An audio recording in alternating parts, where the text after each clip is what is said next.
സഹോദരന്മാരെ, സമസ്ത കേരള ജംഇയ്യത്ത് നേതൃസ്ഥാനത്തിരിക്കുന്ന അല്ലെങ്കിൽ കീഴടങ്ങളിരിക്കുന്ന ആരാണ് പാണക്കാട് സാദാത്തുമാരെ എതിർത്തത്?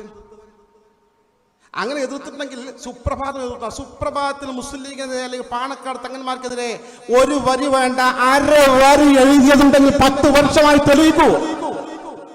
ഇത് പാണക്കാട് സയ്യിദ് ഹൈദരലി ശിഹാബ് തങ്ങൾ സ്ഥാപിച്ചതാണ് ഈ പത്രം. എനിക്കറിയാം, ഞാൻ അനുഭവസ്ഥന തുടക്കത്തിലുള്ള ആളാണ്.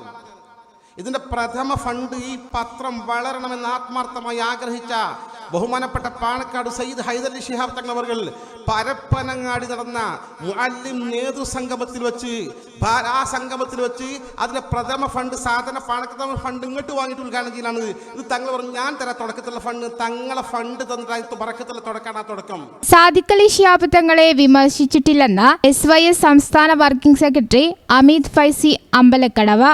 സമസ്തയിലെ ലീഗ് വിരുദ്ധ പക്ഷത്തുള്ളവർ പാണക്കാട് സാദിഖ് അലി തങ്ങളെയും മുസ്ലിം ലീഗിനെയും എതിർക്കുന്നുവെന്നുള്ളതാണ് മറുവശത്തുള്ളവരുടെ പ്രചാരണം. എന്നാൽ ആ പ്രചരണം ശരിയല്ലെന്നും തെറ്റിദ്ധാരണയുണ്ടാക്കാനുള്ള ശ്രമമാണെന്നുമാണ് അബ്ദുൽ ഫൈസി അമ്പലക്കടവ് പറയുന്നത്. സമസ്തയോ സുപ്രഭാതമോ തങ്ങൾക്കെതിരെ ഒരു വിമർശനവും നടത്തിയിട്ടില്ല.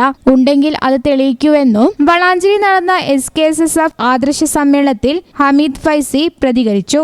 സമസ്തയിൽ ലീഗ് വിരുദ്ധരുണ്ടെന്ന് അസത്യ പ്രചാരണം നടത്തുകയാണെന്നും സമസ്തയെന്നാൽ മുസ്ലിം ലീഗിലെ ഭൂരിപക്ഷം ആളുകളാണെന്നും ഹമീദ് ഫൈസി അമ്പലക്കടവ് പ്രതികരിച്ചു. ഈ ചാനൽ ന്യൂസ് വളാഞ്ചേരി. ഞങ്ങളെപ്പറ്റി നിങ്ങൾക്കല്ലേ കൂടുതൽ അറിയുന്നത്? പരിശുദ്ധിയുടെ സുവർണ പാരമ്പര്യം. Hayath golden diamonds, Valanchery.